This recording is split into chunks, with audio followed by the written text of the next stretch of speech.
na tua vida. Glória a Deus, aleluia. E tem alguém aqui que até agora você não deu um grosso. Glória a Deus. Sabe quem é? Seu olho não está bom. Você está olhando aonde não deve olhar. Você está querendo fazer crítica até do pregador. E Deus manda te pregar. Fecha a tua boca, fecha o teu olho, porque se Deus revelar, eu prego o teu nome aqui. Eu prego o teu nome por onde você passou essa semana. Que vai cair o castelo do diabo.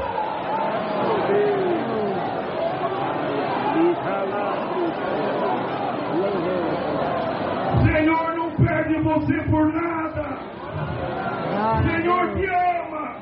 E você olhou para alguma coisa que não podia ter olhado.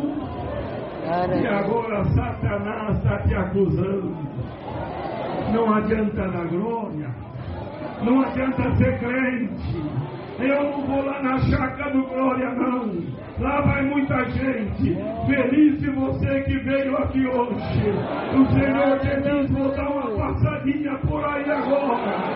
Eu vou arrancar toda a dúvida, vou arrancar toda a tristeza, porque na última oração, nós vai cantar o hino ajoelhado, a glória de Deus vai passar aí, eu tirar a trava da tua garganta, eu te selo com a promessa.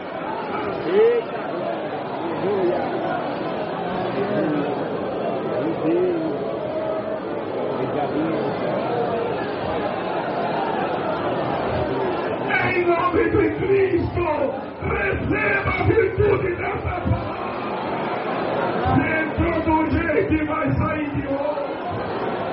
E o adversário que está te acusando, prega a Deus agora. Manda a tua ficha espiritual aí. Prova para o Senhor que você está vivo. Mas como que eu vou provar? Abra a tua boca e dá glória para o Senhor. Oh, Edna, Deus te ama.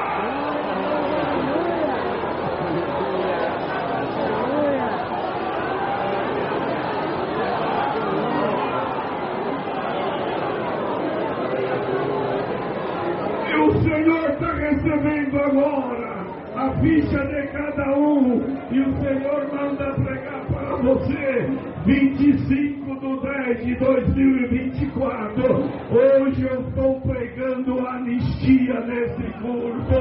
Hoje eu rasgo a tua prova. Hoje eu rasgo a tua falta. Hoje eu rasgo a tua desobediência. Oxalá que eu rasgo o teu pecado.